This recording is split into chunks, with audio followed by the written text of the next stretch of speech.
Boa noite a todos. Do livrinho Semente de Felicidades.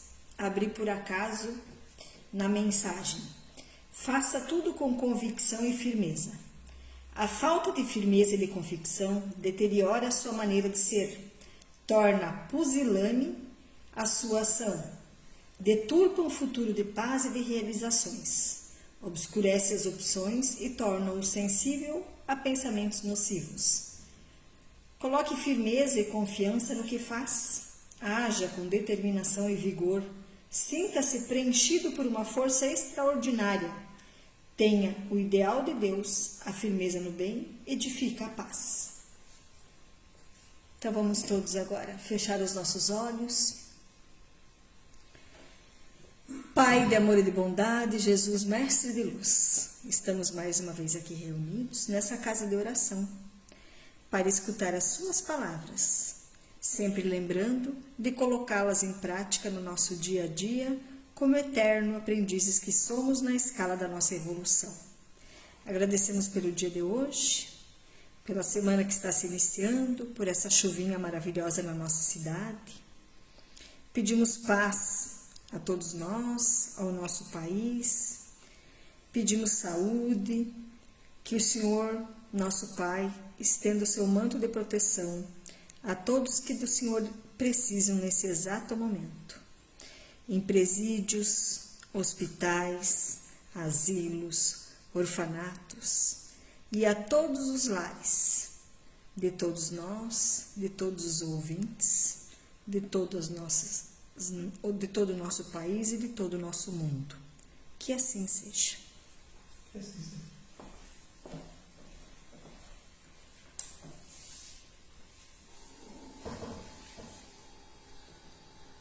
Para os estudos dessa noite, nós nos inspiramos mais uma vez no livro No Limiar do Infinito, de Joana de Ângeles, por Divaldo Franco, dessa vez no capítulo 14, página 107, e no livro da Codificação ao Céu e o Inferno, na primeira parte, capítulo 7, item 16, onde nós vamos abordar o tema da justiça divina. Precisamos fazer algumas considerações a respeito disso. Em tudo e em toda parte o amor de Deus se manifesta, espalhando sua misericórdia e manifestando sua justiça, cuidando de toda a sua criação e promovendo toda sorte de lições para o pleno desenvolvimento dos seus filhos. Deus, ao criar o universo, ele se manifesta através do seu pensamento, através das suas obras, dentro de todo o processo criativo e em toda a criação. Se nós observarmos o universo, a nossa Terra, o nosso sistema solar pela ótica dos espíritos, nós vamos ver que Deus espalha misericórdia e justiça em todos os cantos do universo conhecido. Deus cuida da sua criação.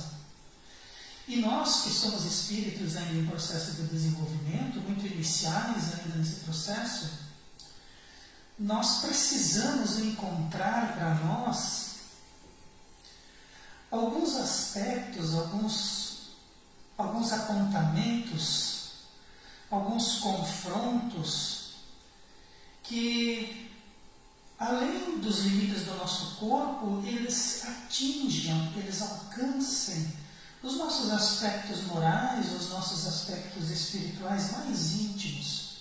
Nós precisamos ser abalados, chacoalhados muitas vezes nas nossas convicções, de modo que a gente repense as nossas atitudes, de modo que a gente repense os nossos posicionamentos e perceba coisas que muitas vezes a gente não consegue perceber num estado normal.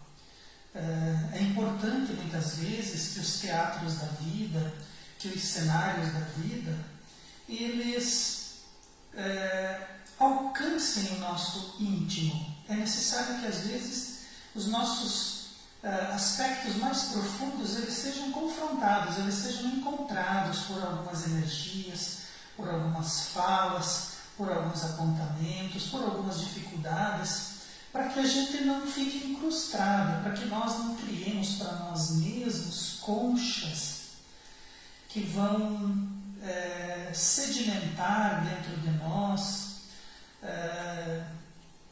aspectos fossilizados, aspectos endurecidos, enrigelados. Nós precisamos sair muitas vezes, ou sermos convidados para sair dessas zonas de conforto, desses locais, desses redutos onde o nosso espírito se refugia, e precisamos encontrar essas dificuldades para que despertem em nós os elementos que já possuímos, para que solidifiquem em nós as virtudes que já alcançamos, para que nós evoluamos. E Deus providencia isso.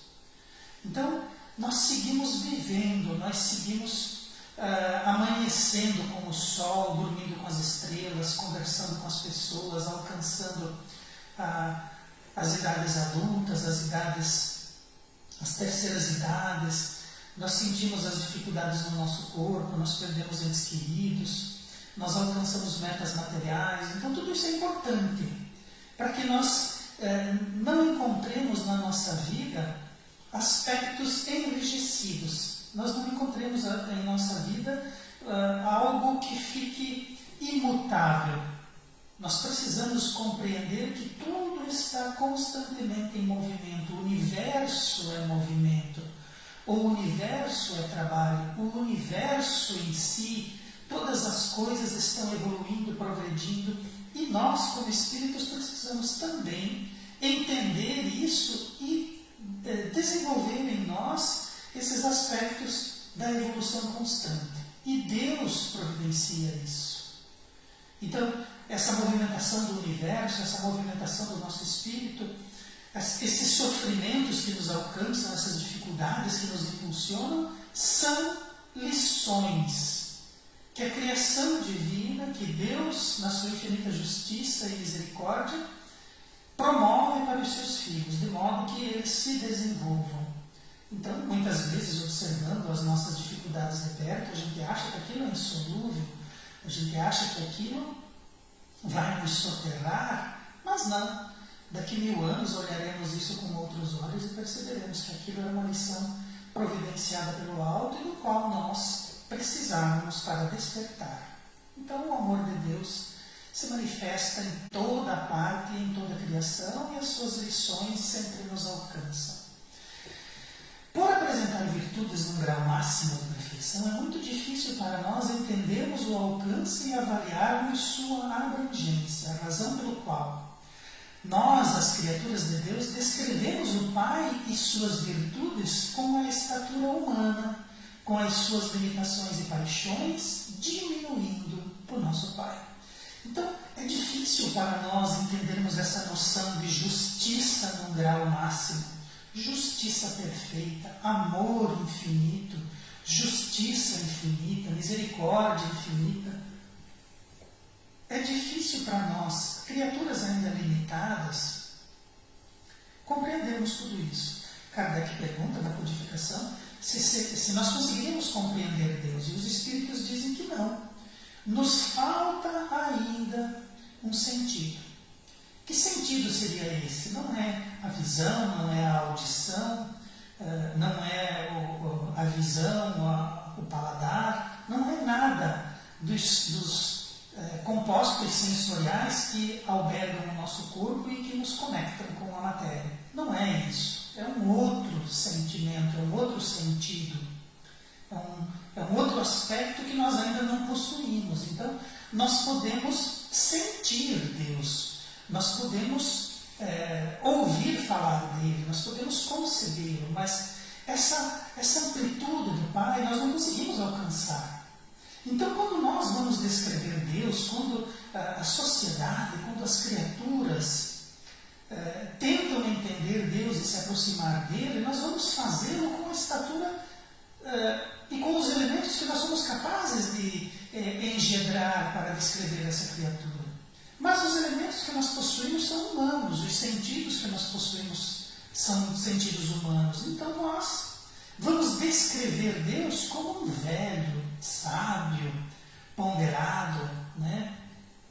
Nós vamos ver Deus dessa maneira. Nós vamos criar dentro de nós uma imagem que descreve Deus dessa maneira. Mas Deus não é assim. Deus está além disso. Um velho que tenha condições e que tenha sabedorias, na verdade, é um projeto humano de Deus. E esse projeto humano ele tem limitações. E muitas vezes a gente diz assim, porque Deus vai me vingar. Deus vai punir. Quando nós dizemos isso, nós estamos limitando aquilo que é ilimitado. Nós estamos limitando, numa estatura humana, um Deus que nós não compreendemos. É natural isso. É natural. Dentro de um processo evolutivo das criaturas. Mas os Espíritos já vieram e já colocaram para nós algo mais. Colocaram para nós uma visão espiritual do Pai. Então nós não podemos mais diminuir Deus, colocar Deus dentro de limites humanos, colocar paixões humanas em Deus. Deus está acima disso. Deus está acima das nossas limitações. Deus está além das nossas abrangências. Então nós temos que entender o Pai, buscar entender o Pai dentro desses aspectos. Buscar entender Deus além dos limites que nós somos capazes. E não diminuir o nosso Criador, o nosso Pai, não diminuir Deus ao tamanho do ser humano. Então precisamos procurar colocar essas virtudes de Deus num outro patamar. Já somos capazes de tentar entender Deus além das nossas limitações. Todas essas explicações, todos esses aspectos relacionados ao divino, foram trazidos para nós, foram desenvolvidos pelas sociedades humanas através das religiões. As religiões humanas são as instituições que tratam das relações de Deus conosco. Porém, se nós vamos definir Deus dentro das nossas limitações, as nossas religiões também são limitações. E elas foram adaptando Deus às necessidades históricas e às necessidades culturais. E nem mesmo a vinda do Cristo conseguiu deliberar mudanças nessas agremiações que tabulam aquilo que é infinito. Então, as nossas religiões trazem as suas filosofias, as suas explicações, também com as limitações dos seres humanos. E, conforme as sociedades foram evoluindo, as religiões e as instituições foram evoluindo, foram adaptando Deus. Foram adaptando esses conceitos máximos que Deus possui, foram adaptando às necessidades históricas e às necessidades culturais. E o Cristo, na época, veio e disse, olha, Deus não é Deus dos judeus. Deus é Deus da humanidade. E a humanidade não é o planeta Terra. A humanidade é tudo aquilo que existe no universo. São todas as criaturas que adquirem consciência de si mesmos, em qualquer lugar, em qualquer tempo, em qualquer ordem. Essas criaturas são filhos de Deus. Não importa que tipo de corpo enverguem, que cultura expressem, também são filhos de Deus. E o Cristo disse, olha, esse Deus, esse patriarca que a cultura judaica apresenta, não representa Deus. Esse patriarca severo, esse patriarca que impunha espada, esse patriarca que exigia adoração, esse patriarca que era repleto de humores, esse patriarca não é Deus. Deus é o Pai. Tanto que o mestre chamava ele de Abba, paizinho. Então, o nosso Cristo, Cristo do planeta Terra, veio até nós e trouxe uma nova visão. Mas mesmo essa nova visão não conseguiu mudar as agremiações que se responsabilizam, que querem se responsabilizar pelos aspectos religiosos da humanidade, não conseguiu mudar o que essas agremiações, essas instituições colocam para nós a respeito de Deus e da justiça de Deus. Então o Cristo veio e trouxe para nós uma condição diferente. Ele disse, olha, Deus não é esse patriarca, Deus é algo muito maior. Deus serve para nós como Pai. E Ele deseja que nós nos relacionemos com Ele, como filhos. E o Cristo se relacionava com o Pai como filho que é. E o Cristo dizia que Ele era o nosso irmão mais velho. Nos chamava de irmãos. Então Ele deixou bem claro, nós somos filhos de Deus. Filho é a melhor palavra que nós, no nosso processo evolutivo, conseguimos entender como sendo uma relação com Deus. Se nós entendermos a nossa relação de Deus como filhos, compreendermos isso, no nosso estágio evolutivo, nós já conseguimos avançar bastante. Porque não é fácil dimensionar uma criatura nesse aspecto e admitir que nós somos criação dele e que ele é o nosso Pai e que o Cristo que veio e trouxe para nós notícias desse Deus é o nosso irmão mais velho. Então precisamos começar a colocar nessa perspectiva. Deus é maior do que um patriarca e Ele é nosso Pai. E as suas virtudes são infinitas e nós precisamos evoluir e nos relacionarmos com Ele como o nosso Cristo fez. Tanto que a missão do nosso Cristo Jesus é fazer com que nós evoluamos e tenhamos com o Pai a mesma relação que o Cristo tem. Essa é a missão do Cristo, nos levar até o Pai, nos conduzir como primogênito que Ele é, como filho mais velho desse orbe, cuidar dos irmãos mais novos e fazer com que os irmãos mais novos cresçam, aprendam e evoluam e busquem uma relação profunda e amorosa com aquele que é o nosso Pai. Essa é a visão que o Espiritismo gostaria que todos nós entendêssemos e manifestássemos. E compreendêssemos que as virtudes de Deus são muito maiores do que esses aspectos, essas relações descritas pelas nossas instituições humanas limitadas a respeito de Deus. Cada ser é único e se encontra num patamar evolutivo particular, devendo trabalhar e se instruir de modo a galgar novo degrau e evoluir. Então nós, como criaturas, nós ainda como espíritos principiantes, estamos e somos, é permitido para nós que nós aprendamos a partir dos nossos erros. Mas nós já fazemos isso há muitas gerações. Há muitas gerações nós aprendemos com os erros.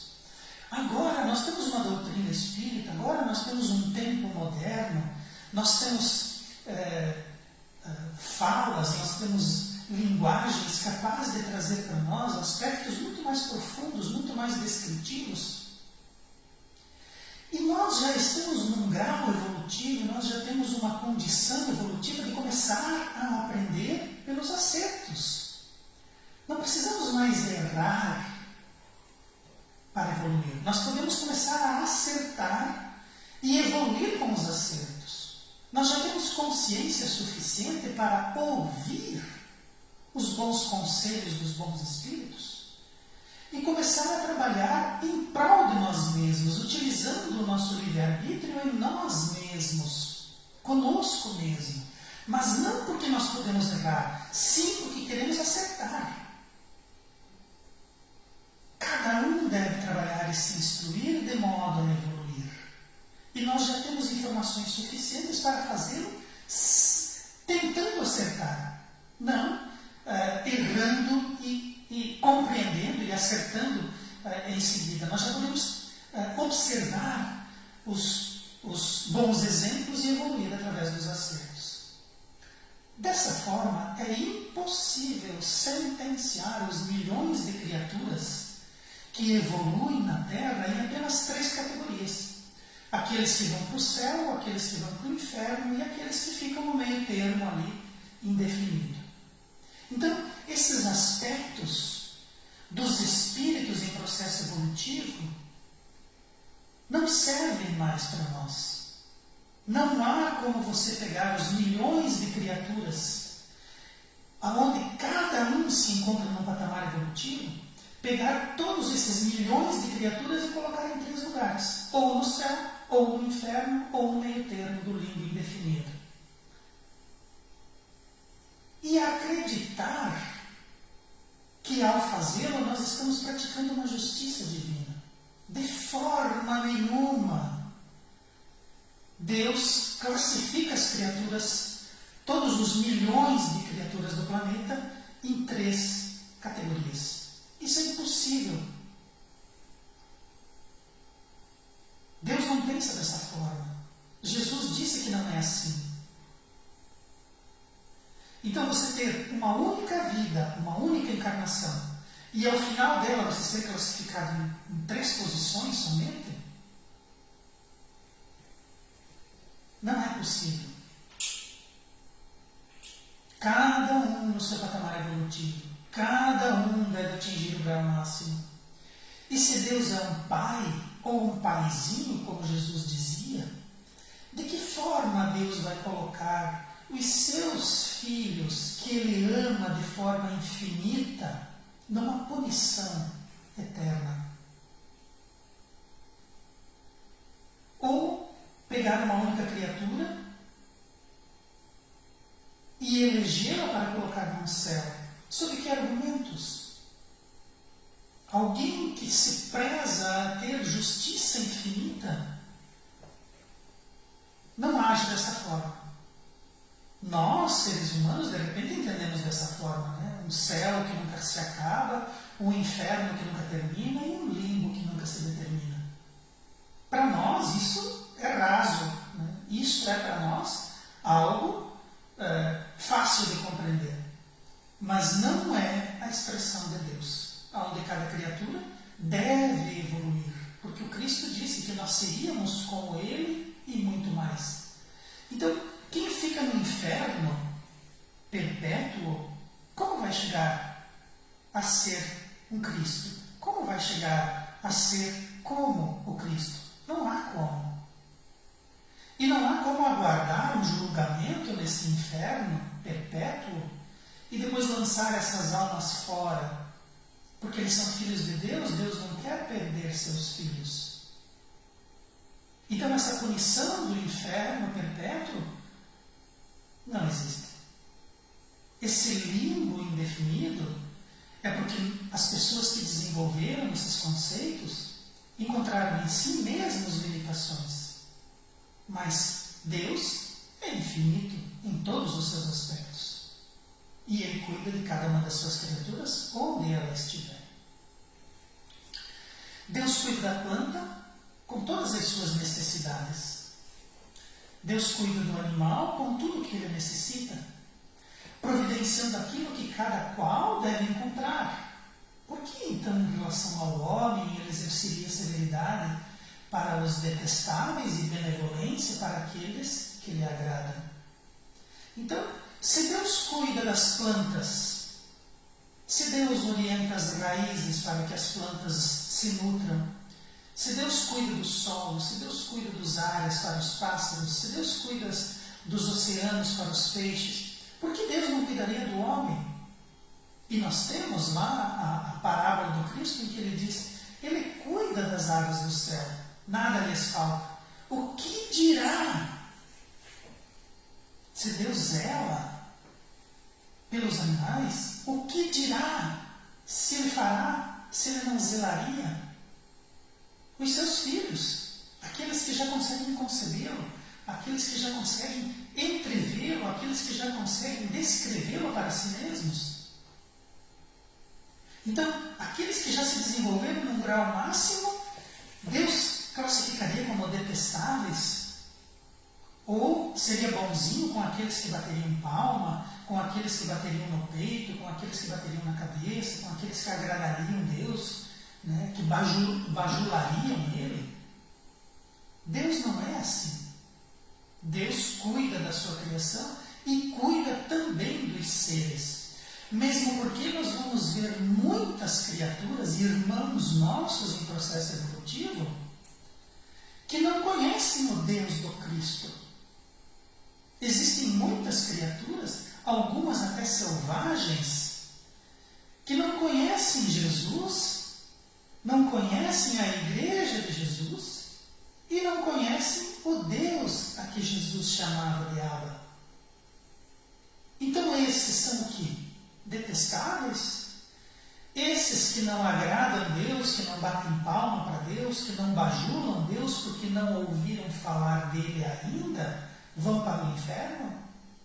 Pura e simplesmente? Mas se Deus cria todas as criaturas, se Deus cuida de todas as criaturas, Ele não cuida dessas também? Ele não ama infinitamente aquelas criaturas que não o conhecem, que são ainda mais iniciantes que nós no processo evolutivo? De certo que não.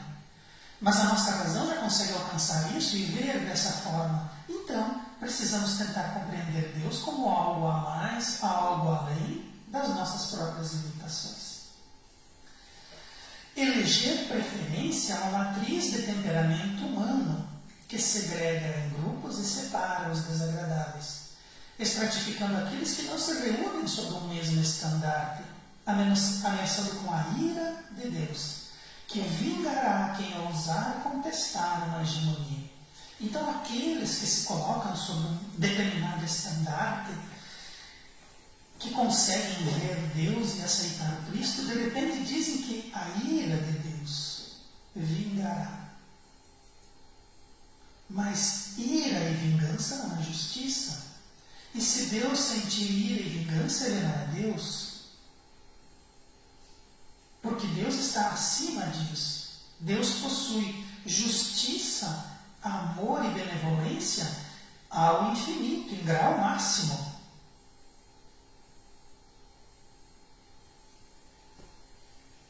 Então, isso da preferência é uma matriz humana, é um temperamento humano.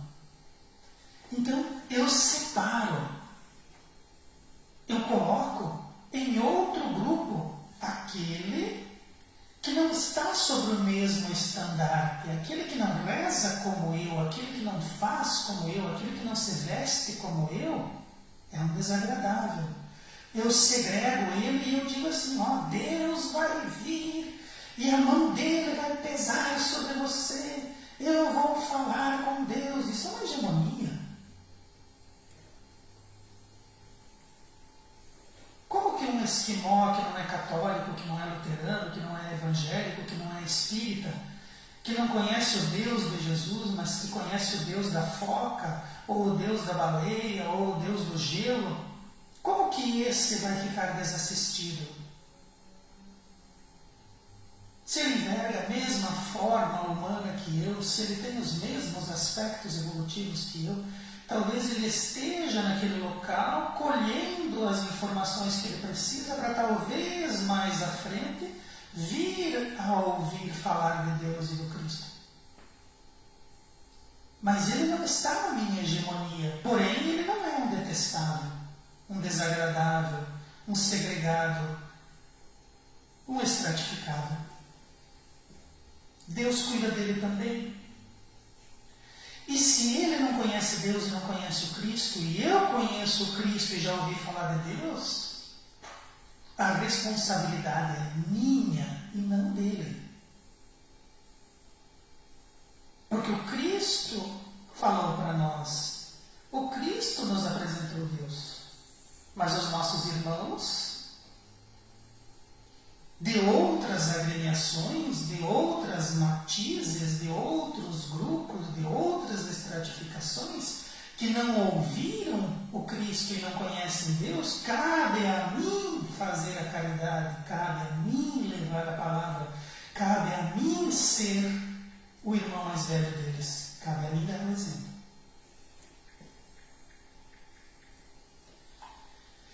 Vender a ideia de que toda uma vida irresoluta pode ser perdoada por uma conversão instantânea ao Cristo, ou um arrependimento em pânico na hora da morte vai liberar acesso a um céu de contemplação, é perpetuar a leniência e o crime sem auxiliar na evolução do ser. Então, mesmo que as intenções sejam boas, não existe uma conversão instantânea que perdoe uma vida irresoluta. Um sentimento de pânico, envolvimento em arrependimento, porque o indivíduo sente já os vigores da morte, não vai acessar um céu de contemplação, não vai liberar o acesso a um céu de contemplação. E quem vende essa ideia, quem perpetua essa ideia de uma conversão instantânea vai perdoar pecados e um arrependimento em pânico vai dar acesso ao céu, quem vende uma ideia dessas perpetua o crime e perpetua a preguiça sem auxiliar na evolução do ser. O que nós precisamos é começar a conversar a respeito de Deus, começar a conversar a respeito do Cristo e do entendimento das virtudes do Pai e das leis que agem sobre a matéria e sobre as criaturas, de modo que nós comecemos a fazer durante a vida de encarnado os aspectos que são necessários para nós depois na vida de desencarnado. Então, vender essa imagem, vender esse aspecto de que o indivíduo, no fim da vida, nos livores, sentindo as temperaturas do corpo cair e a morte se aproximar, dizer que esse indivíduo que se arrepende na hora da morte ou que abraça o Cristo, não serve. Infelizmente, não ajuda. E quem vende essa ideia perpetua crimes e perpetua preguiça, sem auxiliar em nada na evolução do ser. Tentando subornar Deus e anestesiando a própria razão, seguimos fascinados por nós mesmos, fixados em nosso egoísmo, transferindo para Deus nossas paixões, erigindo altares e determinando decretos sobre a legislação medieval sombria mediante técnicas de perdão. Então, os indivíduos sabem, as suas consciências sabem, mesmo que eles tentem subornar Deus, mesmo que eles anestesiem as suas consciências e a própria razão, o indivíduo sabe. Por isso que na hora da morte ele faz uma conversão apressada, ou na hora da morte ele busca um aspecto de perdão. Os indivíduos sabem. Agora, vender esse perdão, colocando Deus como um ser quase humano, com paixões quase humanas, construindo cenários, dizendo que esses cenários representam Deus, e levando um perdão para essas criaturas, para que de repente as suas consciências entrem na realidade espiritual anestesiadas, é um desserviço. Inclusive esses espíritos desencarnando, chegando na realidade espiritual, percebendo que foram enganados, é possível que se revoltem até com quem agiu de má fé com eles. Então, essas legislações, elas não auxiliam em nada. Essas legislações sombrias e decretos sombrios, venda de perdão, não auxiliam em nada. E se o indivíduo passa a vida toda vivenciando aspectos dessas agremiações, imaginando que vai ser assim, que ele vai subornar Deus, que a própria consciência dele vai ficar anestesiada, que ele vai conseguir anestesiar isso. Não vai. Precisamos começar a falar abertamente e claramente a respeito disso. Essas técnicas que levam a um perdão não representam a justiça divina em nenhum aspecto. Não existe perdão. Então, quem busca essas agremiações esperando perdão divino, não existe perdão divino. Não existe perdão porque Deus não condena. Deus não põe uns no céu porque batem palmas para Ele e outros no inferno porque eles são condenáveis. Deus não condena ninguém, Deus salva todos. E Deus não perdoa porque Ele não condena. Então, o perdão divino não existe. Existem interpretações que dizem isso, mas na verdade não existe. O que existe então? Se Deus não perdoa porque Ele não condena, como que nós vamos encontrar esse perdão para as coisas que nós praticamos, para os erros que nós praticamos, para os pecados que todos nós possuímos?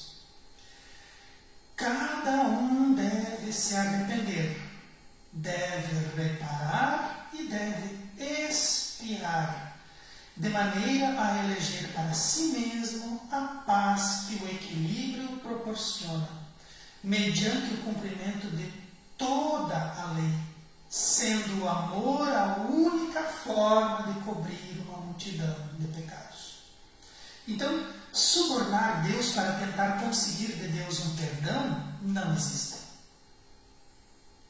E os espíritos, muitas vezes condenados por agremiações, os espíritos vêm e dizem assim: cada um de nós é responsável por si, e cada um de nós precisa arrepender-se, precisa reparar o mal que fez e precisa expiar. Somente assim encontrará paz e equilíbrio. E isso, arrepender-se, reparar e expiar, é uma lei divina, que nós precisamos cumprir com amor. Porque a única forma de encontrarmos perdão para nós mesmos, já que Deus não condena, é com o amor. Agora nós começamos a fazer uma leve abordagem, começamos uma leve compreensão do que venha a ser a justiça divina. Arrepender-se. Arrepender-se não é a comisseração, a ansiedade e a angústia que nós sentimos. Arrepender-se é mudar de ideia, mudar de pensamento. Quando eu entendo, eu não faço mais. Quando eu mudo o meu pensamento, eu me arrependo. Arrepender-se vem do grego metanoia. Foi traduzido como arrepender-se, mas é mudar o pensamento. Então nós precisamos entender que aquilo que nós fizemos é errado e mudar o nosso pensamento. Não farei mais. Arrependi. Mas só o arrependimento não basta. Nós precisamos reparar. Aquilo que nós danificamos, precisaremos refazer. Aquilo que nós destruímos, teremos que reconstruir. Aquilo que nós degeneramos, teremos que reparar. Então, aquilo que nós fazemos de errado, nós teremos que ir até lá e desmanchar. Se nós vendemos uma ideia errada, depois vamos ter que vir e reparar essa ideia errada como uma ideia certa. Se nós desviamos alguém, depois nós vamos ter que vir e reorientar esse indivíduo. Nós precisaremos reparar. E quando nós nos arrependemos, naturalmente nós reparamos. Até aí, ótimo. mas nós precisamos nos colocar no lugar daquele que sofreu, daquele que precisava encontrar em nós um irmão, mas encontrou em nós um algoz. Nós precisamos expiar. E nós reencarnamos e expiamos, reparamos e provamos para nós mesmos tudo ao mesmo tempo. Expiar. Quando nós expiamos, reparamos e nos arrependemos, nós entramos num processo de compreensão do amor.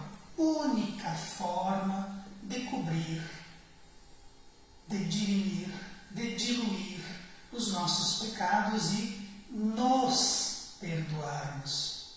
Essa é a lei. Aí nós cumprimos toda a lei. E para que isso aconteça, muitas vezes são necessárias diversas encarnações. Precisamos muitas vezes trabalhar os nossos aspectos em diversas encarnações. Em uma nós expiamos, em outra nós expiamos e reparamos, em outra nós provamos, reparamos e expiamos, na outra nós nos arrependemos de algum aspecto, e assim nós vamos. Várias encarnações para arrepender, reparar e expiar. Alguns indivíduos, imantados à letra, rolam fórmulas mágicas e metas salvadoras de emergência estabelecidas em crenças simples para conceder bem-aventuranças, mesmo que seus crentes manifestem insensatez, loucura, crime e toda sorte de lascívia. Então, às vezes, as interpretações apressadas em alguns indivíduos fazem com que esses indivíduos vendam bem-aventuranças, coadunem com insensatez, com loucura e com crime, com lascívia, e tiram isso das letras, das interpretações. Como se você, repetindo uma fórmula mágica, ou estabelecendo uma meta salvadora, se você fizer tal coisa, Deus vai te perdoar, Deus vai olhar para você com olhos clementes, Deus não vai puni-lo. É uma crença simples. E isso não cobre loucura, não cobre insensatez, não apaga crimes, não transforma um espírito que se volte para as lascívias, para toda a sorte de lascívias. Então, tentar imaginar algo dessa natureza e pensar que isso descreve a justiça divina está muito longe da verdade. Mas alguns indivíduos se prestam a isso, anestesiando a própria consciência e pensando que vão subornar Deus. Lei do engano. Não existe mecanismo que transfira as almas de um estado punitivo para outro mais angélico, dentro de interesses personalistas e mentirosos. Nem perdão apressado, condescendente e utilitarista em nome de um credo que represente o Pai ou a sua justiça. Então, não há como você transferir uma alma de um lugar para outro. Essa alma não fica impávida, ela não fica impune, ela não fica largada. Esse espírito que entra na espiritualidade, ele caminha, ele pensa e ele ainda precisa trabalhar pelo seu próprio adiantamento. Então não vamos mentir mais e não vamos deixar-nos lograr. Não vamos pensar em um perdão apressado, utilitarista. Nós precisamos trabalhar quando estamos encarnados. Precisamos trabalhar aspectos evolutivos e morais quando estamos encarnados. E quando nós desencarnamos, precisamos trabalhar mais ainda. Porque Deus é progresso e é movimento, Ele não é estratificação, Ele não é segregação, Ele não é um estandarte, Ele não tem esses aspectos limitados da visão humana. esses credos, eles não representam Deus, não representam a justiça de Deus. Então as almas não ficam em fila aguardando alguém apontar-lhe os dedos quando elas chegam na realidade espiritual. Elas vão trabalhar, elas vão estudar, elas vão se esforçar, elas vão ter metas a cumprir, elas precisam vivenciar a realidade espiritual, porque a realidade material é uma cópia imperfeita da realidade espiritual. É uma cópia que nós, com as nossas limitações, tratamos de desenvolver. Mas as almas não param, elas evoluem sempre.